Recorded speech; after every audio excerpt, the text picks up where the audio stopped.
Silk Road ran westwards from the ancient capital of Chang'an, through the yellow-tinged countryside, crossed the Yellow River, that mighty river of China, and continued across the great Gobi Desert to the west.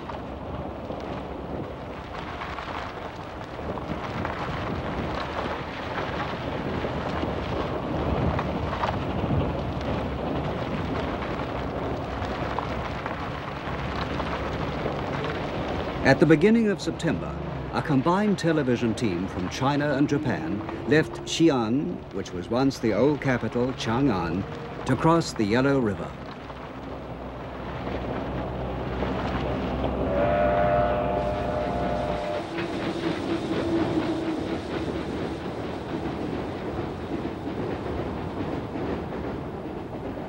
The Yellow River is the mammoth stream which gave birth to the civilization of ancient China and nourished it.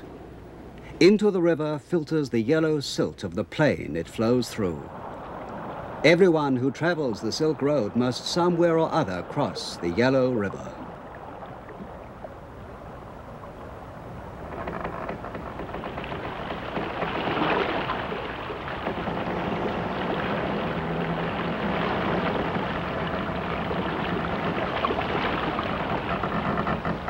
On the banks of the river, our team saw huge water wheels, used to irrigate the land with a fertile and yellow river water. They were almost 18 meters or 60 feet in diameter, each with 68 ladles.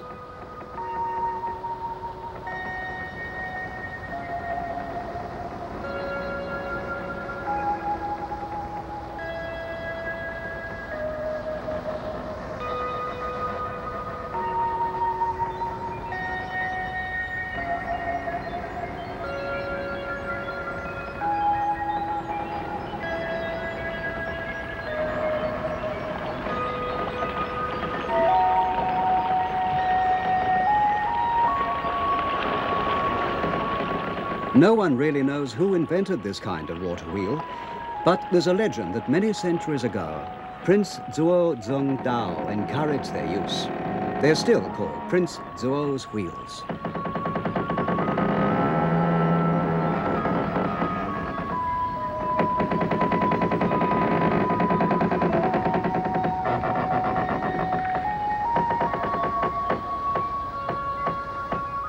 The Yellow River often floods, but it also provides water for irrigation. The farmers consider it an enemy as well as a friend.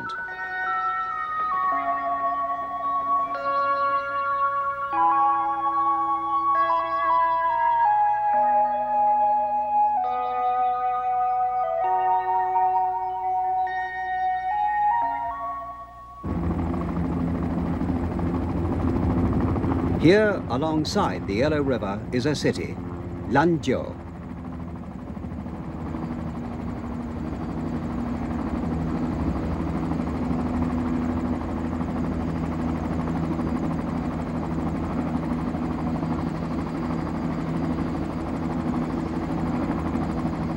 Once it was just a small country town with a population of only about 70,000. Since the birth of the new China, though, it's become an important industrial city. Today, travelers cross the Yellow River at Lanzhou. But in the days of the Silk Road, they used to cross further upstream.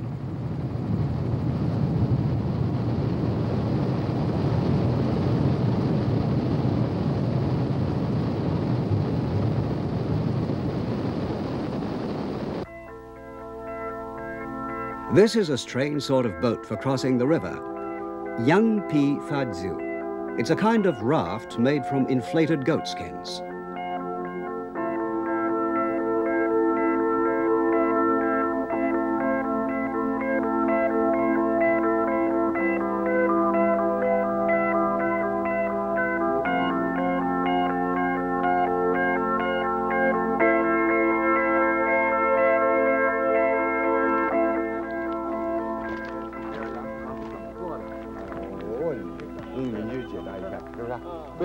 The heads and feet of the goats are cut off, the flesh and bones are extracted without impairing the skin, and then the hair is scraped off. Sometimes quite big rafts are constructed by using several skins.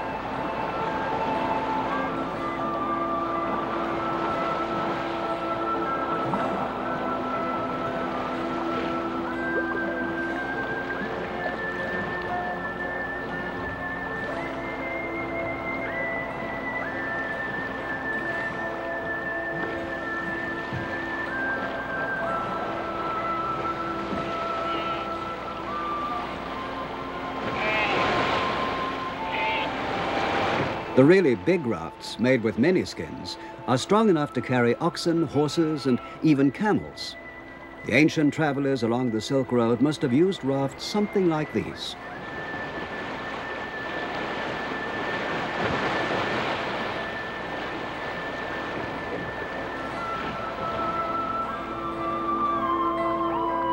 The ferrymen here maneuver their rafts skillfully, taking advantage of the currents.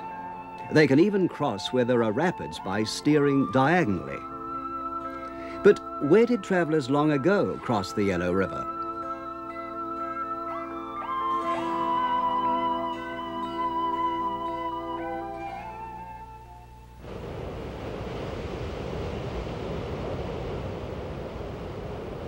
Today, one of China's major hydroelectric dams has been constructed here.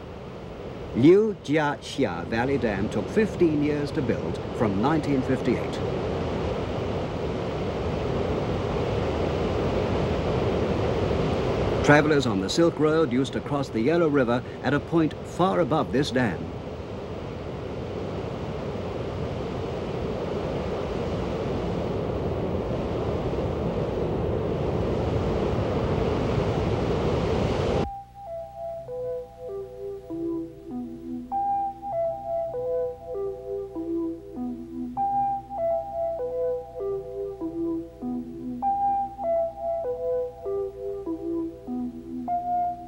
After the dam had been built, most of the Silk Road near the river disappeared under the waters of the new artificial lake.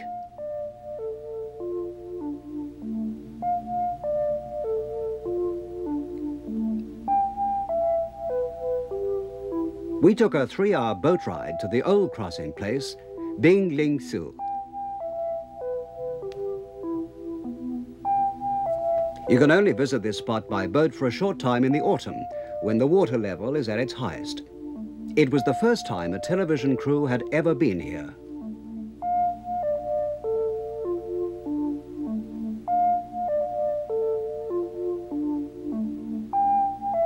Binglingsu was a Buddhist temple built in the 4th and 5th century AD during the Northern Wei dynasty. It flourished for about 1,000 years.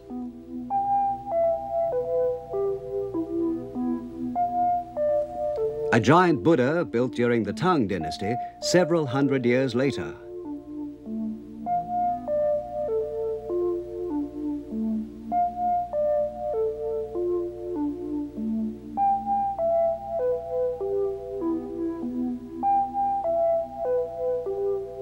It's almost 27 meters or 90 feet high.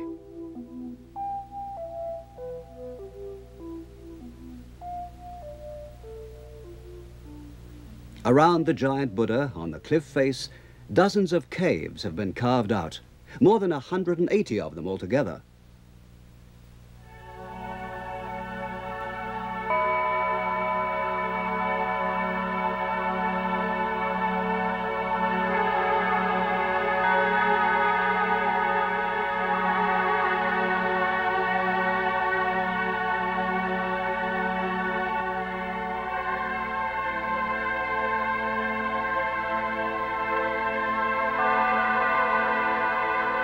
Years of erosion have worn away the features of the rock-carved Buddha, but he still seems to smile benignly.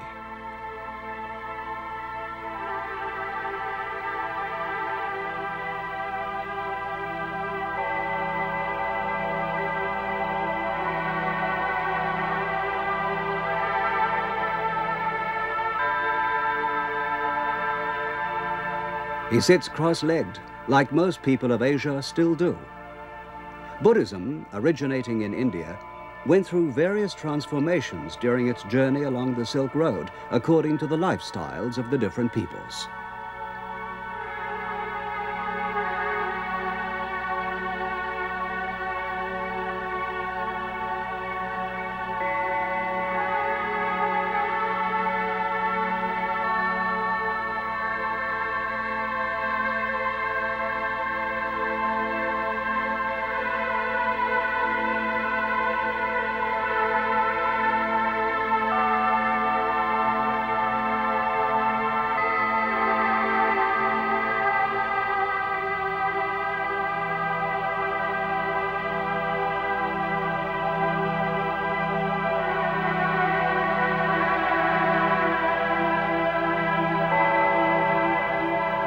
When the autumn's over and the waters begin to recede, this place becomes a group of isolated hilly islands.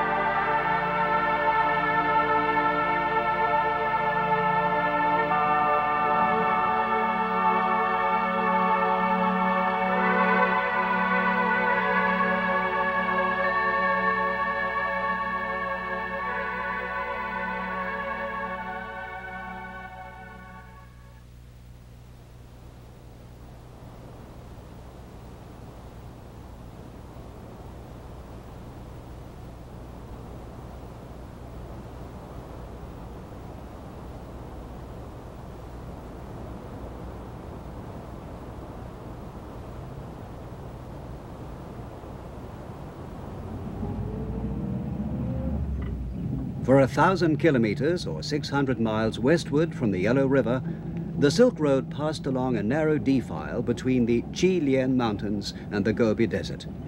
This defile is called the He Corridor, and during its long history, it's been controlled by many different peoples. Perhaps the most powerful of all these peoples were the Huns, the nomads on horses whom the Chinese called Xiongnu. They controlled this corridor at the start of the Han dynasty in the 2nd century BC.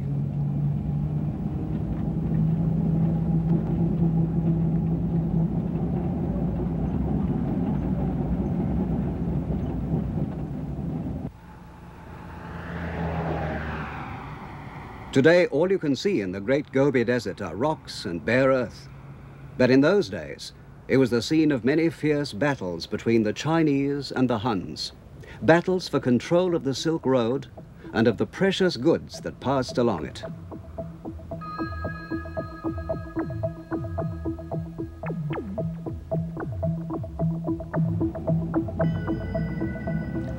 China's famous Great Wall was originally built as a defense against the Huns. And as the power of the Huns grew, so the wall was extended westwards.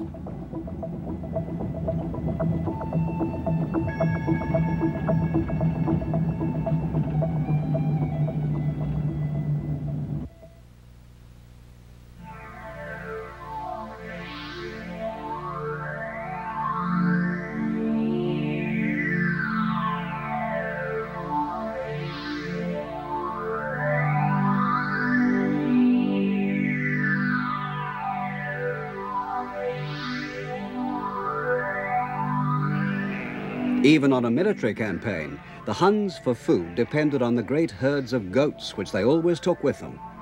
This was why the Great Wall only had to be high enough to prevent goats and horses from jumping over.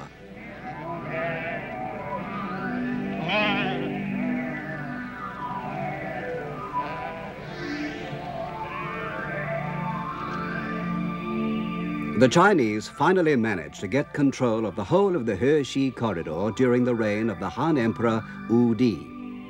In the year 121 BC, Emperor Wu Di sent an army 100,000 strong against the Huns.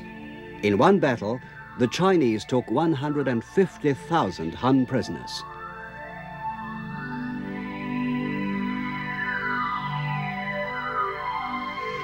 Now, the Silk Road was securely in the hands of the Chinese. They defended it like a military installation, and along the corridor they established 4 strongholds. One of the reasons the Emperor Wu Di had so much trouble with the Huns was because they had much better horses, the so-called heavenly Western horses. And one of the reasons Wu Di wanted to extend his power westwards was to get his hands on a supply of these horses.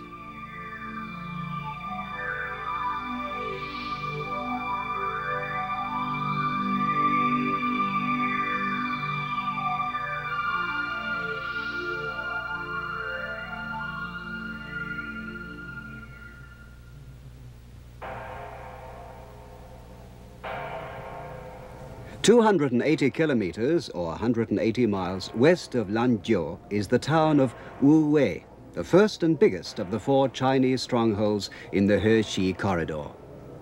All that's left today is the Citadel Gate.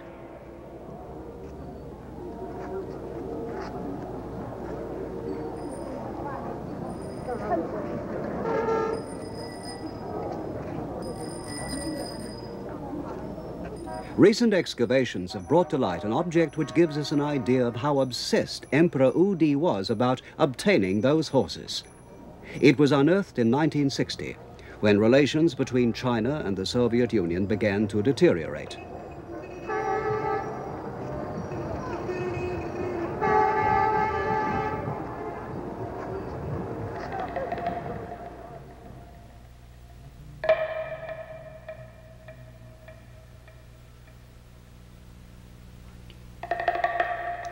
The Chinese began to build underground air raid shelters, and during excavations they came across the tomb of a Han Dynasty general.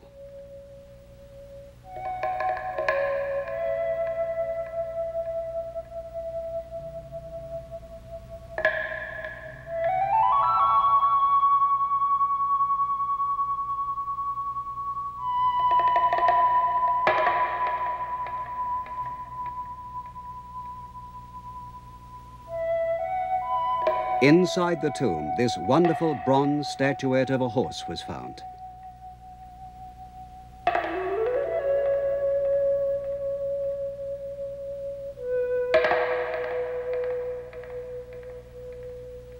His feet seem to fly through the air, and his nostrils are drawn back as though he were neighing.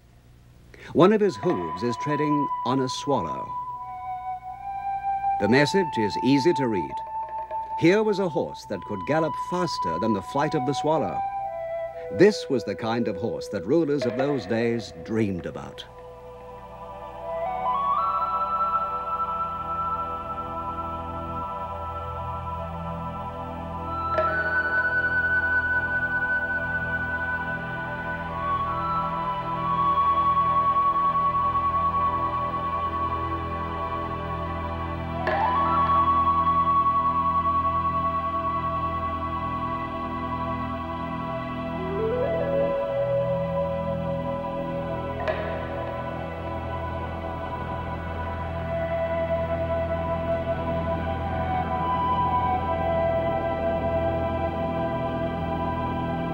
So marvelous seemed the Han's cavalry that the Chinese called the horses heavenly Western horses. And it was these the Han Emperor Wu Di admired so much. Over the ages, Chinese emperors have sent messengers westwards in search of the heavenly Western horses. And they sent rolls of silk to pay for the horses, because in those days, silk was a form of currency in China.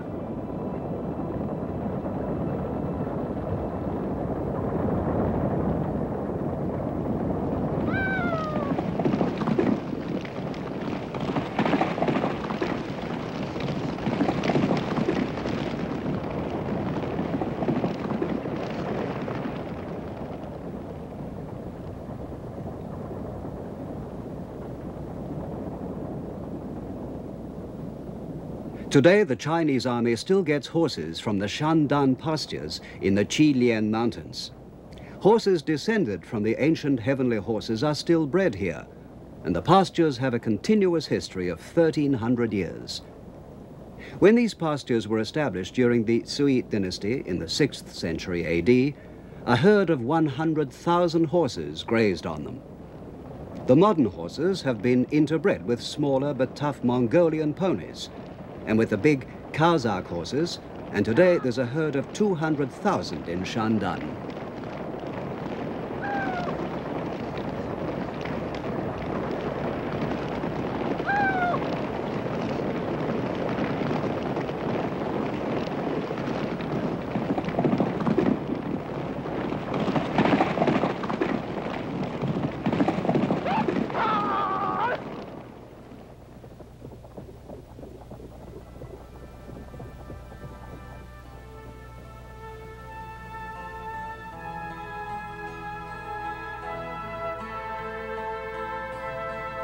The Qilian Mountains, with plentiful water and rich grasslands, were looked on as an earthly paradise by the nomadic Huns.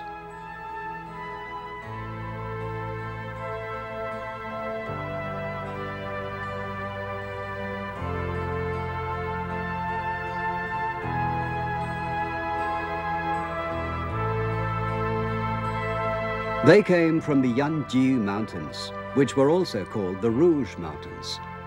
They were called this because of a plant which grew there, which the Han women used as a type of cosmetic. Today, the people still sing a plaintive song about how the Huns were defeated so many years ago. The song tells about how they were driven out of their mountains and how their brides no longer had rouge to paint their cheeks. We lost the Qilian mountains, our sheep, our horses, our cows. We lost the Yanjiu mountains. Now there's no more rouge to color our brides' cheeks.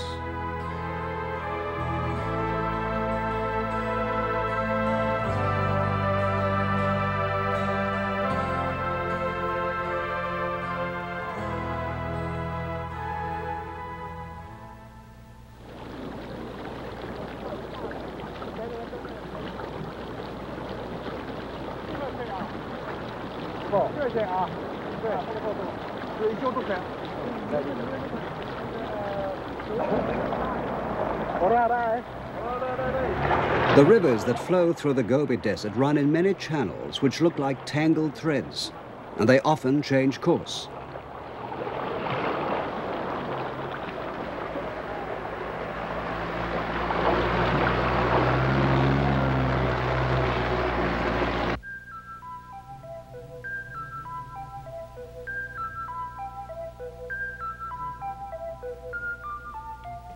The Dianye River has its source in the permanent snowfields of the Qilian Mountains. At times it's been called Ruo Shui, or the Weak Stream, or He Shui, or the Black Stream. And as it's changed its course, the desert has changed too. Sometimes when the snows on the Qilian Mountains melt, the river floods and completely alters the shape of the He corridor. Many oases and fortifications have disappeared because of changes in the course of the river. This is called the Le Deux Castle, and today it's on the banks of the Dianye River. It was built during the Han Dynasty about 2,000 years ago.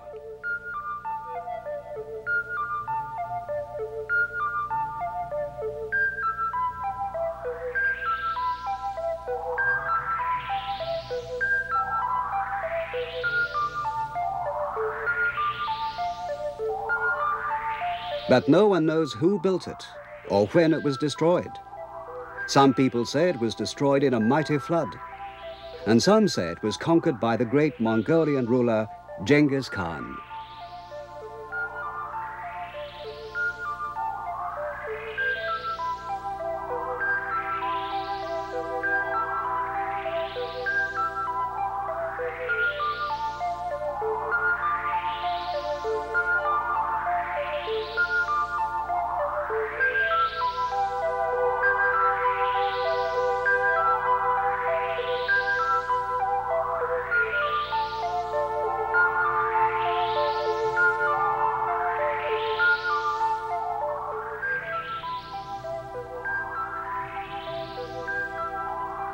In ancient China, a castle wasn't just a military structure.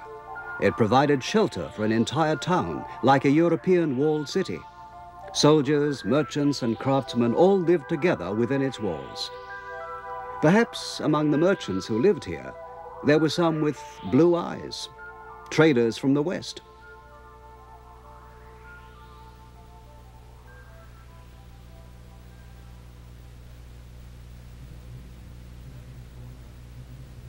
Today, the courtyards are covered with pieces of broken tile and countless shards of pottery.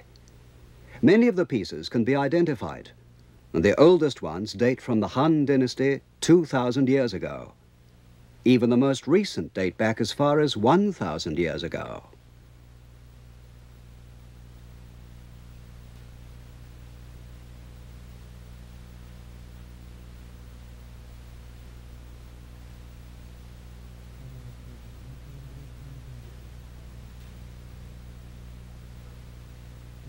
It seems strange to see the broken remains of things people made so long ago scattered at your feet.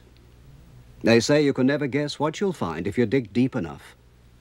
But so far, no serious archaeological work has been done here.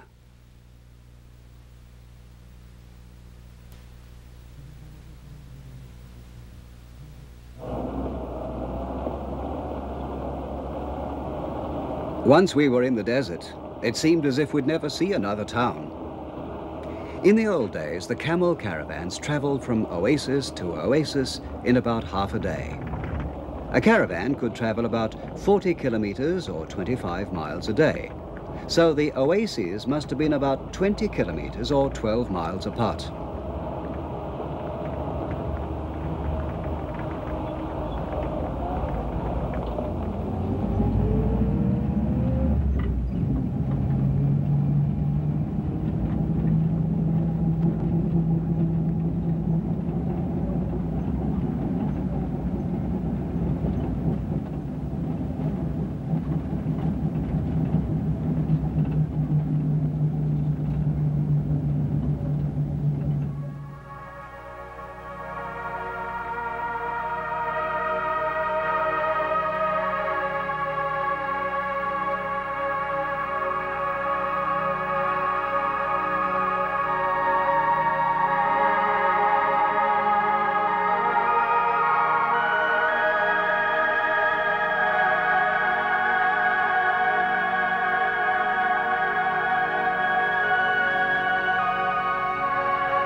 Halfway along the Hershey corridor, we saw camels for the first time.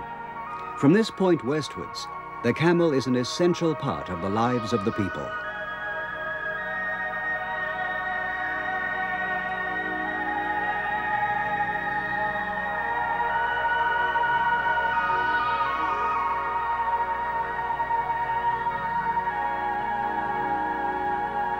Farmers load their crops onto the backs of the camels, and builders use them to carry earth and sand. Sometimes people have to cross the entire Gobi Desert to buy the things they need.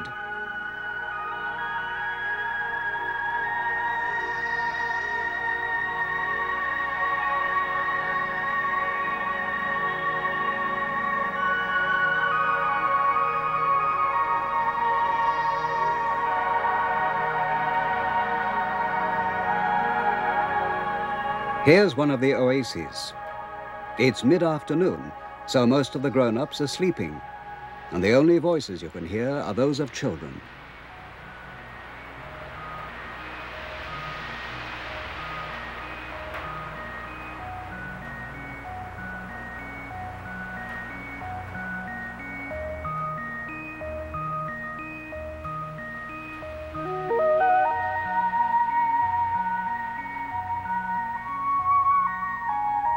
At an oasis, the main problems are floods in spring, dry spells during winter, and the persistent sand which chokes the crops. One young man working in a cabbage field said that everything they have today is the result of a never-ending battle with nature.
The town of Jiangye is surrounded by rich, fertile land.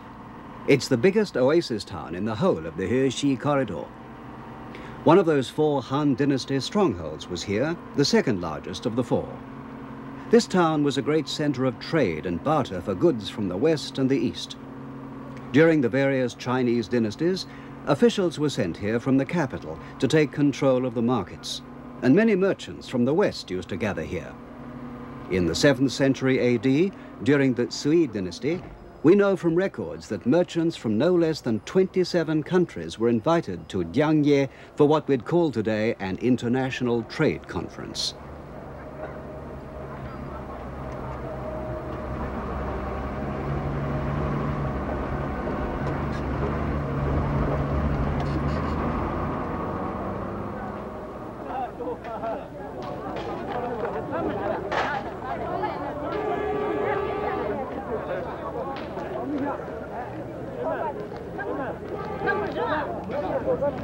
On every street corner, you can see farmers selling newly picked fruit and fresh vegetables.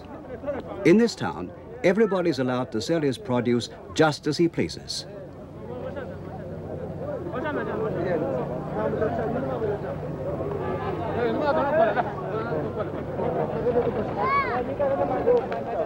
As in many eastern countries, the people rest during the hot afternoon, and by midday, the streets are full of people on their way home.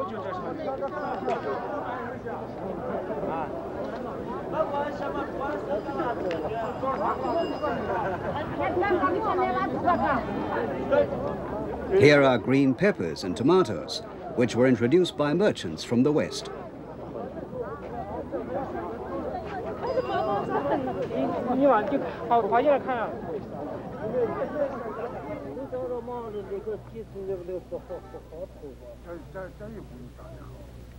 A couple of old men are playing a kind of Chinese chess. In Jiangye, the streets are always full of the friendly chatter of innumerable people.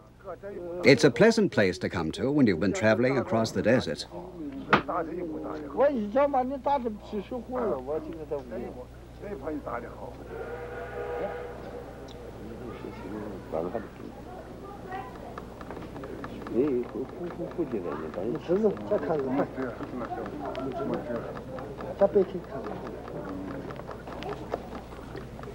During the second half of the 13th century, during the brief Yuan dynasty, which was of Mongol origin, a famous Italian came to this oasis town and lived here for a year, Marco Polo.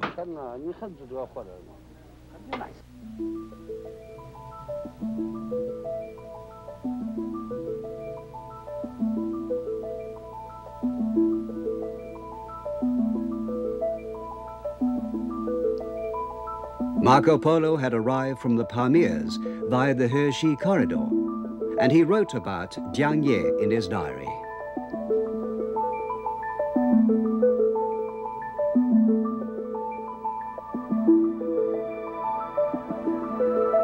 This is what he wrote. Jiangye is a fine, large town with a few Muslims and Christians, as well as Buddhists. There are many Buddhist temples, and Buddhist images can be seen all over the town. Among these are several of great size, some of which are covered with gold leaf and are of quite superior workmanship. One particularly big statue is lying on its side. It's surrounded by several smaller figures praying.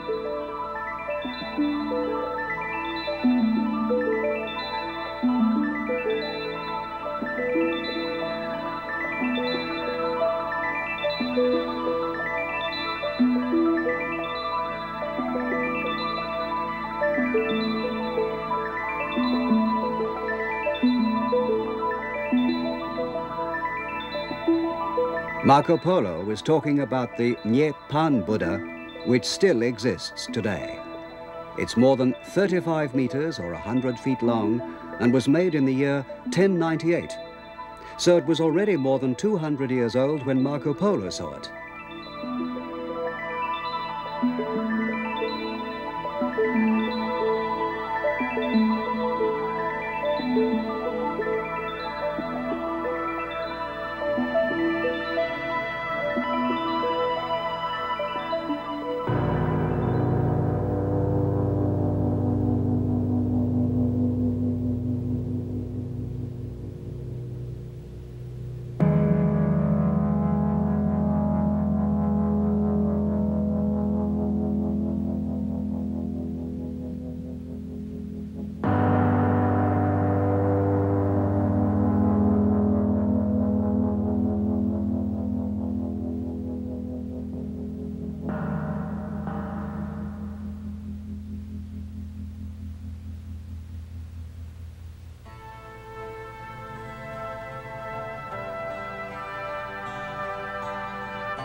Although it's true that the Chinese first really opened up the He corridor, they only actually controlled strongholds and important sections of the route. Many tribes have fought battles here since the Han Dynasty, in spite of the Chinese being in control.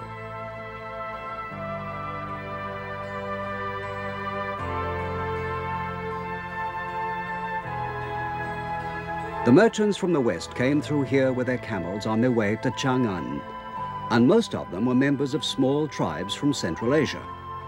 Many of those tribes are only known today because their merchants once used to frequent the He corridor.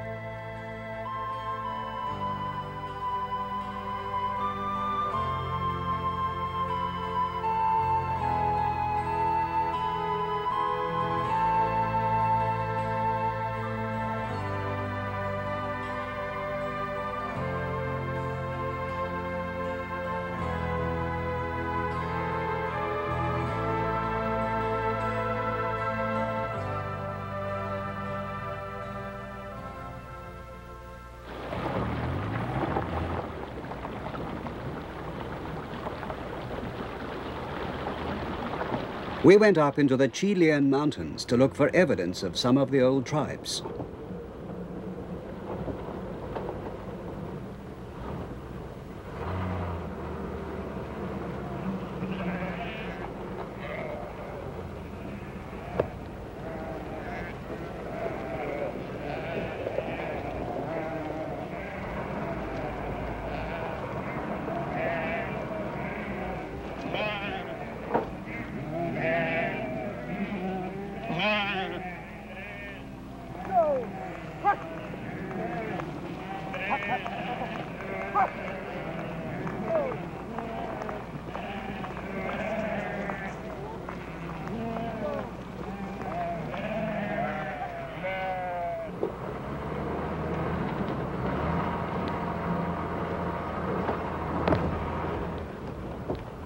Here we're about 200 kilometers or 120 miles off the Silk Road.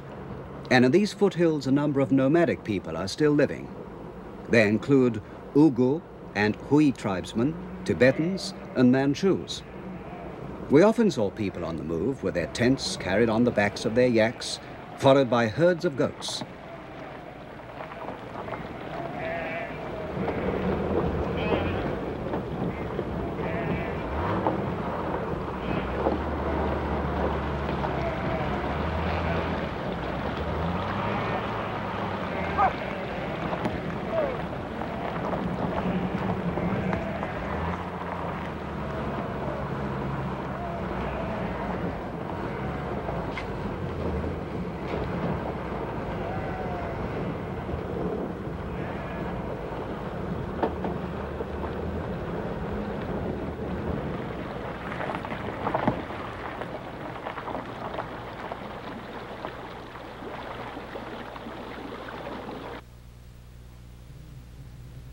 After the revolution, the Chinese government protected these small tribes by setting up autonomous governments in various places.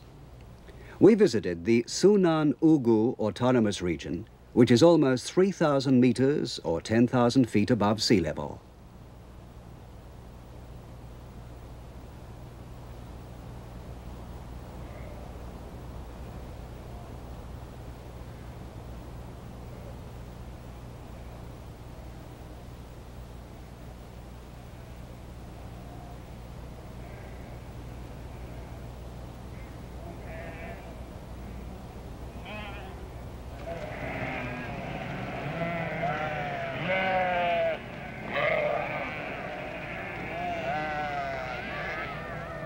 The Uighur people greeted us in a special folk costume which they wear only on festive occasions.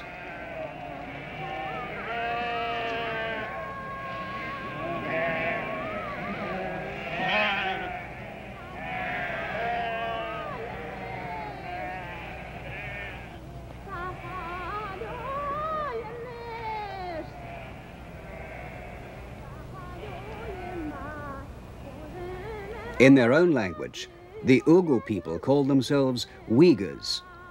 The two characters that they use when writing this in Chinese mean rich and strong, and these characters were recently adopted as a sort of good luck charm.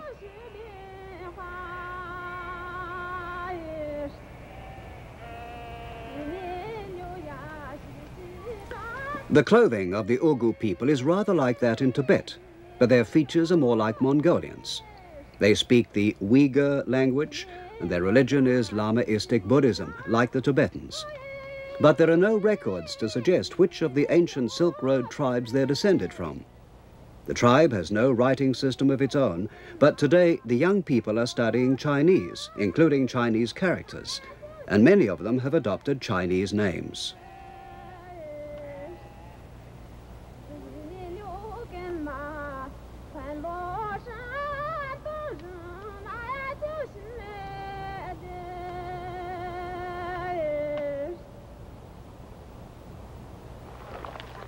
Their staple foods are wheat and the meat of goats. This is a kind of soup made from yak's milk and tea leaves, their only source of vitamin C.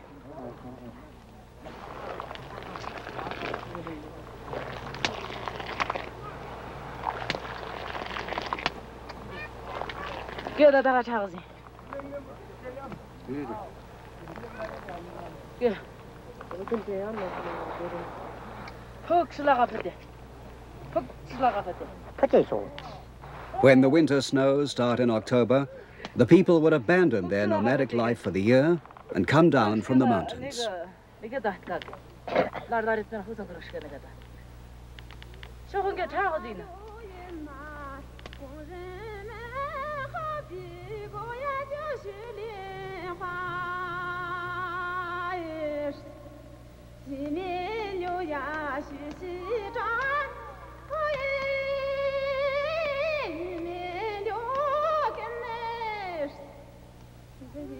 The Great Wall of China is almost 5,000 kilometers long, or 3,000 miles, and at its western end is a huge fortress.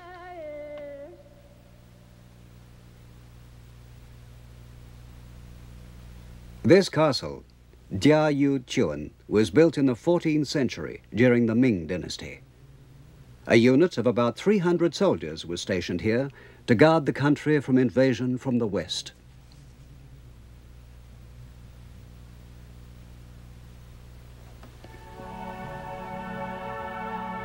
A path only wide enough for a single horse climbs the castle walls. If a soldier who'd been on patrol arrived to warn of an impending attack, he could enter the castle directly by this path.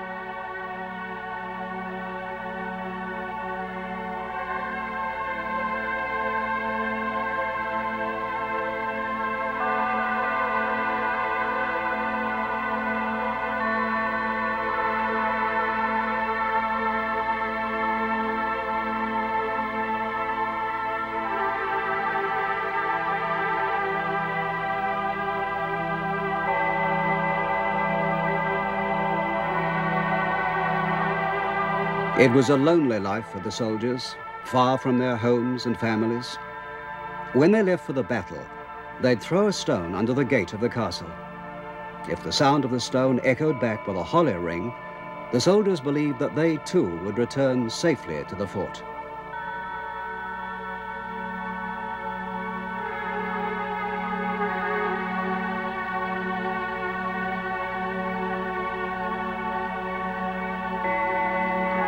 Fierce dragons on the castle walls faced the direction of danger, the west. For the Hershey Corridor was the scene of battles which marked the rise and fall of many peoples. But it was here that a vital communication link was forged. The Silk Road, connecting east and west.